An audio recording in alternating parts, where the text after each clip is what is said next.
అదరగొట్టే కారం రంగు రుచి ఆచి కారం పొడి.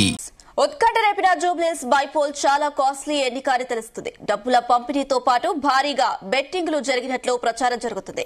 ఇక గెలుపు ఓటములపై 500 కోట్ల వరకు బెట్టింగ్లు జరిగినట్లు సమాచారం. తెలుగు రాష్ట్రాల్లో కాంగ్రెస్ బీఆర్ఎస్ నేతల తరపున డబ్బులు భారీగా చేతులు మారినట్టు తెలుస్తుంది.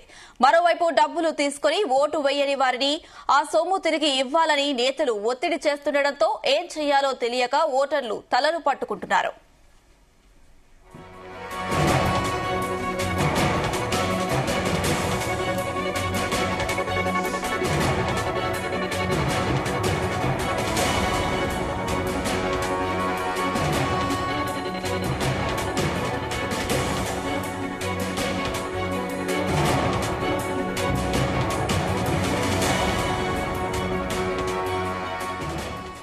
ఉత్కంఠ రేపిన జూబ్లీహిల్స్ బైపోల్ చాలా కాస్ట్లీ ఎన్నిక అని తెలుస్తుంది. డబ్బుల పంపిణీతో పాటు భారీగా బెట్టింగ్లు జరిగినట్లు ప్రచారం జరుగుతుంది.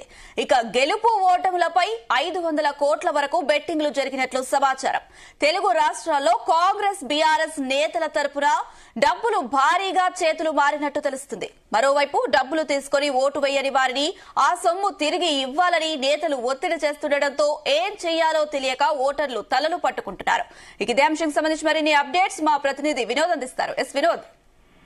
అనుష, తెలంగాణ రాజకీయాలను మార్చబోయే జూబ్లీహిల్స్ ఉప ఎన్నిక ఫలితాలు మొత్తానికి కొద్దిసేపటి కిందనే బయటకు వచ్చాయి. కాంగ్రెస్ నవీన్ యాదవ్ జూబ్లీహిల్స్ ఉప ఎన్నిక కాంగ్రెస్ సీటు కైవసం చేసుకుంది. బీఆర్ఎస్ పార్టీ విజయం సాధిస్తుందని అందరూ భావిస్తున్న సమయంలో కూడా ఫలితాలు ఎలా ఉండబోతుందనేది కూడా గత 2-3 రోజుల నుంచి నరాలు తెగే ఉత్కంఠ అయితే ఏర్పడింది. సో ఎవరు గెలుస్తారనేది అందరూ లెక్కలు వేసుకున్నారు. ప్రధాన రాజకీయ పార్టీలతో పాటు సాధారణ ప్రజల్లో కూడా అంతే ఉత్కంఠ నెలకొంది. అలాగే రేవంత్ రెడ్డి సర్కార్ మీద రేవంత్ రెడ్డిపై కూడా గత 2 సంవత్సరాల నుంచి ఏమీ చేయలేదు, కాంగ్రెస్ గవర్నమెంట్ వచ్చినప్పటి నుంచి అంటూ కూడా వ్యతిరేకత ఉన్న నేపథ్యంలో డెఫినెట్ గా జూబ్లీహిల్స్ ఉప ఎన్నికల్లో బీఆర్ఎస్ గెలుస్తుందని అనుకున్నారు. కానీ మొత్తానికి ఉప ఎన్నికల ఫలితాలపై మొత్తానికి మనకి ఇవాళ మధ్యాహ్నం అంటే దాదాపు 12 గంటల సుమారులో జూబ్లీహిల్స్ ఉప ఎన్నిక కాంగ్రెస్ పార్టీ ప్రభుత్వం కాంగ్రెస్ పార్టీ ఆ సీటు కైవసం చేసుకుంది. అయితే ఈ ఫలితాలపై గత 2-3 రోజుల నుంచి బెట్టింగ్ రాయిలు భారీగా బెట్టింగ్లు వేసుకున్నారంటూ కూడా బయటకు వచ్చింది. జూబ్లీహిల్స్ ఉప ఎన్నిక ఫలితాలపై దాదాపు 500 కోట్ల భారీ బెట్టింగ్లు వేసుకున్నారంటూ కూడా బయటికి వార్తలైతే వచ్చాయి. తెలంగాణ రాష్ట్రంలోనే కాకుండా ఇటు ఆంధ్రాలో కూడా కోట్ల రూపాయలు చేతులైతే మారినట్టుగా కూడా తెలుస్తోంది. ఇప్పటి వరకు తెలుగు రాష్ట్రాల చరిత్రలో ఏ ఎన్నికకు జరగనటువంటి బెట్టింగ్ కేవలం జూబ్లీహిల్స్ నియోజకవర్గంపై 500 కోట్ల బెట్టింగ్ వేసుకున్నారు. గెలుపుపై మెజారిటీపై బెట్టింగ్లు వేసుకున్నట్టుగా కూడా తెలుస్తుంది. కాంగ్రెస్ గెలుస్తుంది, అలాగే బీఆర్ఎస్ గెలుస్తున్నట్టు కూడా భారీ స్థాయిలో బెట్టింగ్లు వేసినట్టుగా అయితే తెలుస్తుంది. గెలుస్తుందా ఓడుతుందా, మెజార్టీ ఓట్లు తదితర వాటిపై కూడా బెట్టింగ్లు వేసుకున్నట్టుగా సమాచారం ఉంది. అయితే తొలి నుంచి బెట్టింగ్ లో హాట్ ఫేవరెట్ గా బీఆర్ఎస్ పార్టీ నిలుస్తుంది. బెట్టింగ్ లో భూములు, ఖరీదైన విల్లాలు, గృహాలు, బెట్టింగ్ రాయిళ్లు పందెం కాశారు. ఎన్నికల్లో రాజకీయ పార్టీలు 200 కోట్ల వ్యయం చేసినట్టుగా అంచనా వేసింది. అలాగే బెట్టింగ్ కు మాత్రం 500 కోట్లకు పైగానే ఉంటున్నట్టుగా సమాచారం. బెట్టింగ్లకు కేంద్ర స్థానాలు హైదరాబాద్, విజయవాడ, భీమవరం, కూకట్పల్లి, అమెరికాలో భారీ బెట్టింగ్ వేశారంటూ కూడా వార్తలు అయితే వస్తున్నాయి. అనుష, జూబ్లీహిల్స్ ఉప ఎన్నికపై బెట్టింగ్ రాయిలు భారీ స్థాయిలో బెట్టింగ్ వేశారు.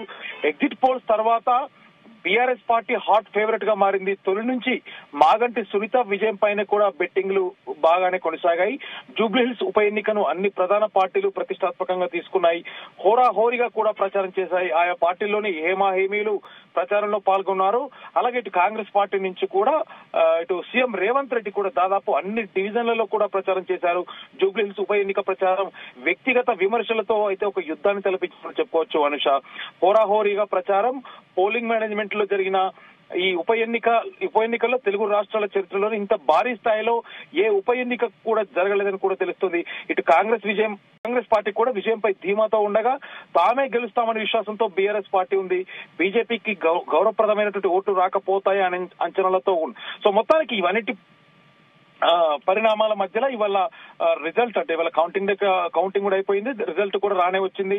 ఇంకా బెట్టింగ్స్ కూడా అంటే నిన్న మొదటి నుంచి కూడా బెట్టింగ్స్ అయితే భారీగానే కొనసాయి. కాంగ్రెస్ విజయం అలాగే మెజార్టీ కూడా ఒకవేళ కాంగ్రెస్ గెలిస్తే ఎంత మెజార్టీ రాబోతుంది ఏంటనే దానిపైన కూడా బెట్టింగ్స్ కాసినట్టుగా తెలుస్తుంది. బీఆర్ఎస్ గెలిస్తే కూడా 3 రెట్లు అధికంగా ఇచ్చేలా బెట్టింగ్లు కాశారంటూ కూడా తెలుస్తుంది. జూబ్లీహిల్స్ ఎన్నికల్లో గెలుపు ఓటమిలు ప్రధాన పార్టీ అభ్యర్థుల భవిష్యత్తునే కాదు అంటే ఇవాళ గత 3-4 నుంచి జరుగుతున్న పరిణామాల నేపథ్యంలో గెలుపోటములు ప్రధాన పార్టీ అభ్యర్థుల భవిష్యత్తే కాదు కోట్ల రూపాయలు బెట్టింగ్ కాసిన వాళ్ళ జీవితాలు కూడా మారిపోయాయి. అంటే ఎవరు ఎక్కువ అయితే బీఆర్ఎస్ పార్టీ గెలుస్తుందంటూ కూడా బెట్టింగ్ కాసినట్టుగా అయితే తెలుస్తుంది. అనుష,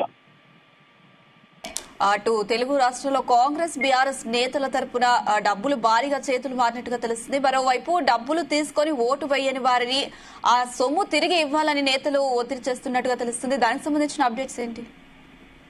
మొత్తానికి మనం చూసినట్టయితే అనుక జూబ్లీహిల్స్ ఉప ఎన్నిక ఒక ఖరీదైన ఎన్నికలా మారిపోయింది. ప్రధాన పార్టీలు పెద్ద ఎత్తున డబ్బులు పంపిణీ చేశారంటూ కూడా విమర్శలు అయితే వచ్చాయి. గతంలో పోలింగ్ ఎక్కువగా నమోదైన బూత్లను పరిగణలోకి తీసుకొని డబ్బు పంపిణీ చేశారంటూ కూడా తెలిసింది. ఒక్క పోలింగ్ బూత్ లో 50% మించే నగదును పంపిణీ చేశారు. ఆయా కమిటీ సభ్యులు కూడా తమ పార్టీ కార్యకర్తల కుటుంబాలకు ఆ తర్వాత బంధువులకు స్నేహితులకు అందరికీ కూడా డబ్బు ఇచ్చినట్టుగా కూడా తెలుస్తుంది. అపార్ట్మెంట్ బస్తీలో మాత్రం ఆయా ప్రాంతాల ముఖ్యమైనటువంటి వ్యక్తుల ద్వారా పంపిణీ చేశారు. ఒక ప్రధాన పార్టీ ఉన్నత స్థాయి ఆదేశాలకు అనుగుణంగా బూత్ కమిటీల ద్వారా డబ్బు పంపిణీ చేయగా మరో పార్టీ బూత్ కమిటీ సభ్యులు ఓటర్లకు డబ్బుని పంపిణీ చేయకుండా లిఖించుకున్నారనేటువంటి కొన్ని ఆరోపణలు కూడా ఉన్నాయి కనీస. అయితే ఒక ప్రధాన పార్టీకి చెందిన బూత్ కమిటీ సభ్యులు ఎర్రగడ్డ, రేవంత్ నగర్, యూసఫ్గూడ తదితర డివిజన్లలోని పలు బూతుల్లో డబ్బులు తీసుకుని ఓటు వేయని వారిని గుర్తించే ప్రక్రియను కూడా ప్రారంభించారు. పోలింగ్ సమయంలో అభ్యర్థి తరఫున ఏజెంట్ కూర్చున్న వ్యక్తి ఓటేసేందుకు వచ్చిన వారిని గుర్తించి ఓటర్ లిస్ట్ లో పేరును రౌండ్ చేస్తున్నారు. ఇలా ఏజెంట్ వద్ద ఉన్న ఓటు వేసిన వారి జాబితా, ఓటర్ లిస్టు, బూత్ కమిటీ వద్ద డబ్బులు పంపిణీ చేసిన ఓటర్ జాబితాను సరిపోగా చాలా మంది ఓటర్లు అంటే కొంత డబ్బులు తీసుకొని ఓటేయాలని గుర్తించారు. ఎస్పీఆర్ హిల్స్ లో ఇంట్లో 18 ఓట్లకు దాదాపు 45,000 వరకు తీసుకోగా అందులో కేవలం 4 ఓట్లే పోయినట్టుగా గుర్తించారు. మిగతా 14 మంది ఓట్లు వేయకపోవడంపై బూత్ కమిటీ సభ్యులు కూడా ఆరా తీశారు. ఆ ప్రాంత ముఖ్యుడికి ఆ సంబంధించిన ఏరియాకి సంబంధించిన ముఖ్యమైనటువంటి వ్యక్తి కూడా సమాచారం ఇచ్చారు. బుధవారం ఉదయం ఆ ఇంటికి వెళ్ళి డబ్బులు ఇవ్వాల్సిందేనని భక్తి అంటే అక్కడ ఉన్నటువంటి నాయకులు కూడా సూచించారు. ఇలా పలు కాలనీల్లో బస్తీలో పోలైన ఓట్లపై ఆరోపిస్తారు. ఓటు వేయని వారి నుంచి డబ్బులు వసూలు చేసి బస్తీలో పనులకు ఉపయోగించుకోవాలంటూ కూడా బూత్ కమిటీ ఇన్ఛార్జీలు సూచించినట్టుగా తెలుస్తుంది. Anusha, right Vinod, thank you.